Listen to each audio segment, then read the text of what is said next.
afternoon, sir. I'm Christian Joy E. Adaya from DCET 21. Number 1. What is the case all about? The case is all about the Anti-Wiretapping Law Republic Act 4200. Has been around for decades, but given the vast improvements in technology, it can be said that the means by which wiretapping can be accomplished would have now expanded tenfold. Number 2. What are the facts of the case? The Anti-Wiretapping Act of 1965, RA 4200, titled an act to prohibit and penalize wiretapping and other related violations of the privacy of communication and for other purposes, makes it illegal and punishable for anyone to secretly overhear, intercept, or record any spoken word or private communication of another person or people without the consent of all parties involved. Number 2. Sections 1 and 2 of the law hold accountable anybody who knowingly owns, plays back, or distributes recordings of wiretap communications. Section 1 also holds accountable anyone who facilitates or approves wiretapping. However, RA 4200 makes an exception for situations in which a law enforcement official is permitted to conduct wiretapping by a written order of court in cases involving the crimes of treason, espionage, provoking war, and disloyalty in cases of crimes of treason, espionage, disloyalty in case of war, piracy, mutiny in the high seas, rebellion, conspiracy, and proposal to commit rebellion, inciting to rebellion, sedition, kidnapping, conspiracy to commit sedition, inciting to Section 3. Number 3. What are the issues on the case? An act to prohibit and penalize wiretapping and other related violations of the privacy of communication and for other purposes.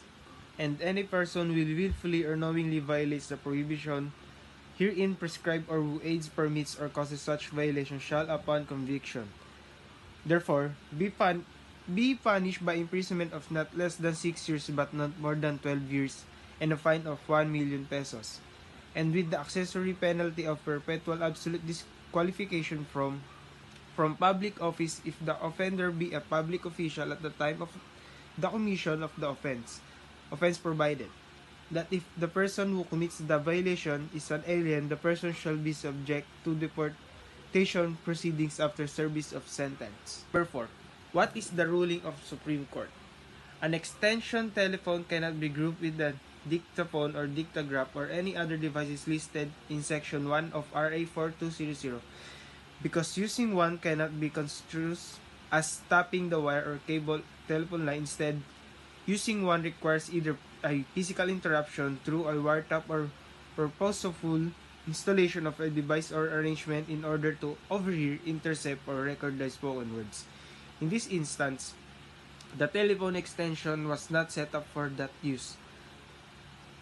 Next, the court continued the phrase device or arrangement in Section 1 of RA 4200 should be construed to comprehend instruments of the same or similar nature, that is, instruments that use of which would be equivalent to tapping the main line of a telephone.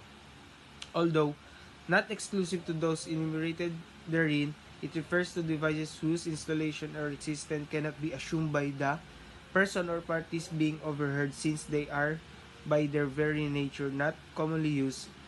Their purpose is specifically for tapping, intercepting, or recording a telephone conversation. According to the legislation, police can only wiretap someone if they have formal court orders and the case involves treason, espionage, sedition, insertion, or abduction. What are your takeaways, learnings from this case? In this situation, I discovered that recording someone's private chat or any other form of communication without that person's consent is definitely against the law. It's crucial to understand this case because as a young person, you can see how drastically different today's generation is from the previous one. There are many gadgets and social media platforms available that one could use to blackmail another person or record another person's conversations. Thank you po.